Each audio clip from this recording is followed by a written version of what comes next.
Asante sana. Nice to see you again. Good to see you.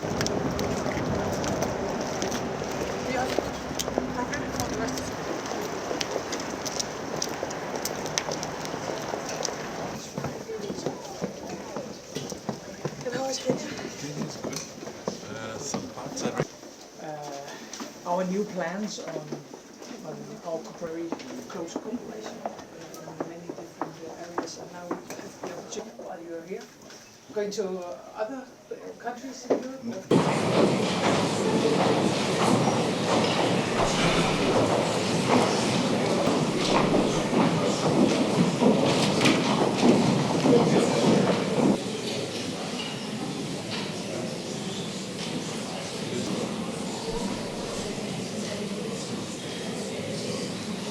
Been looking forward to this event because, as you all know, after the viewers watching online, thank you for tuning in. And therefore, I'm delighted to say that two prominent African foreign minister, Dr. Mudavadi, has been a central political figure in Kenya for decades, former Minister of Finance, all over the world, the US, Europe, China, and of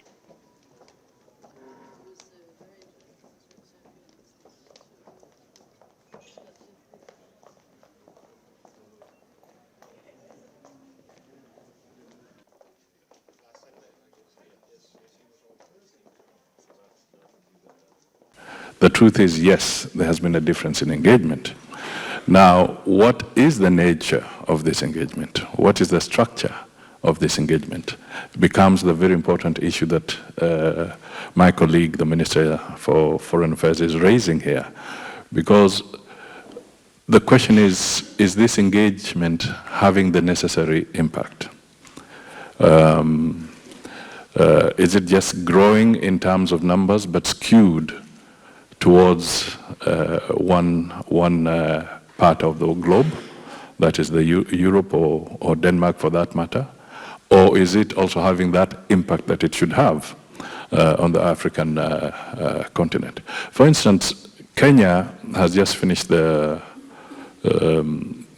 agreement, the EPA, European Partnership, Economic Partnership Agreement. The first for us, the first perhaps in Africa, if I'm not too wrong. Now the question is, can we then move to the phase of proper implementation? And we appreciate that this is a milestone because the EU Parliament has endorsed this agreement with an overwhelming majority, but can we now implement it? Can we see the benefits of that agreement? Because if you look at the trade numbers, they're still very grim comparatively to what comes to Europe and what the African continent gets in terms of their trade balances. So there is an issue there, and I think with this strategy, if it's going to yield a structure of engagement that has even greater impact in the livelihoods and helping the African countries get out of poverty and crisis, then it will make a lot of sense. And therefore it's an initiative that needs to be looked at and anchored. We need on a bigger scale to work with our partners like Denmark so that we can have a re-engineering of that space. And the fourth and maybe final point I would bring out is the need to continue looking at the international financial architecture. Africa is saddled with a lot of debt, and it's choking the ability of governments to be able to deliver goods and services and needed development to their people. So the whole idea is to re-engineer so that access to finance can be broader and also more affordable. That is literally concessionary. And Kenya, through President Ruto, in conjunction with the World Bank, are hosting an IDA 21 replenishment. IDA 21 is the concessionary window of the World Bank to support the less developed countries. And this is a big opportunity at the end of April this year. For this convention, it's going to be at high level, heads of state level. We hope Denmark can participate, and it will also be a good platform for Denmark to pronounce itself on its new strategy for Africa. I was trying to pick some details out of the, what you'd call just some statistical data.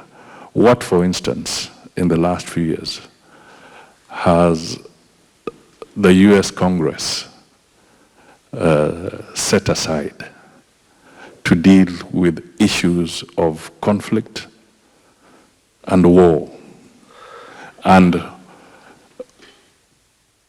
how much has actually gone to actual intervention when it comes to poverty alleviation or trade or serious programs. And the figures are scary. It shows that these conflicts, these global conflicts, are sucking the resources away from the targeted areas which would make a very big difference, whether in education, health, or food security. The conflicts are sucking the resources out of everybody. And therefore, one of the things that we need to ask ourselves is, to what extent can this partnership, this strategy that we're putting in place, be structured so that we can get more resources going to actual production as opposed to conflict?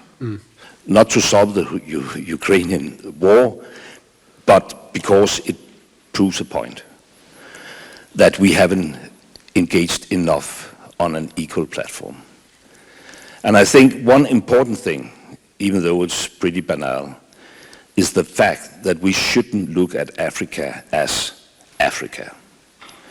We have this very famous Danish child song, Africa, Africa.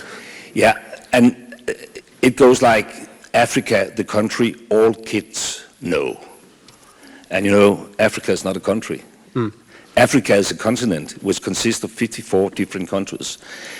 And they are not on an equal footing. I mean, some of them are prosperous countries, as Kenya is an anchor of stability in the region. Others are facing severe security problems and problems when it comes to democracy, etc., the whole Sahel region. So a part of this is looking at the continent Africa in a much more nuanced way. And if you do that, you will realize that there is also, from a business perspective, huge potential in some countries and perhaps not in others. And that's why we need this more holistic approach, which is the core idea behind this new strategy.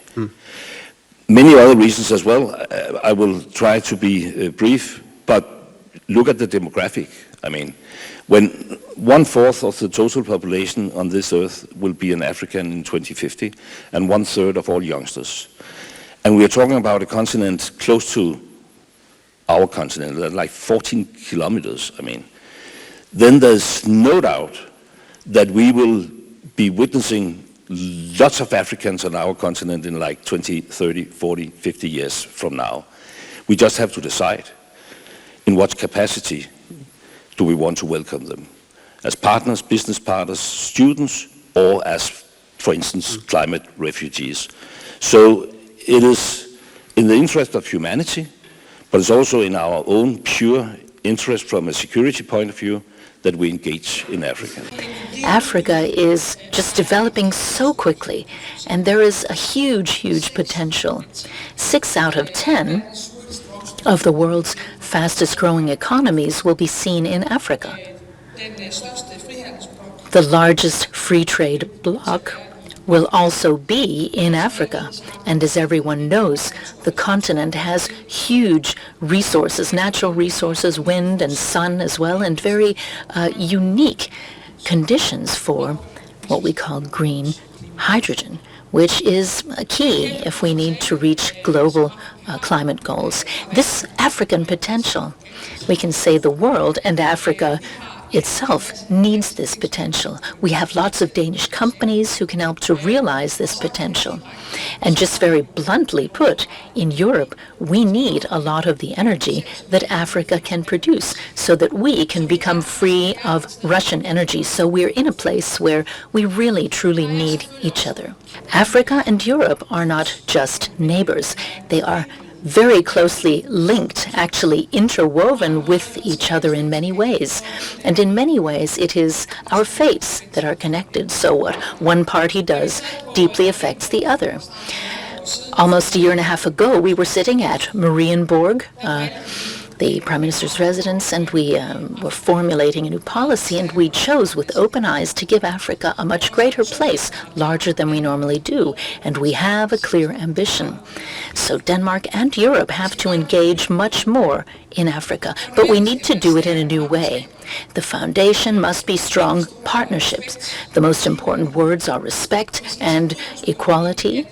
So we need to base our collaboration on the fact that the international community will be strengthened if Africa comes to hold a stronger role. So with these high ambitions, we need to create the results that are needed, because there are many millions of women, children, men who need and who also have a right to a more sustainable future in Africa.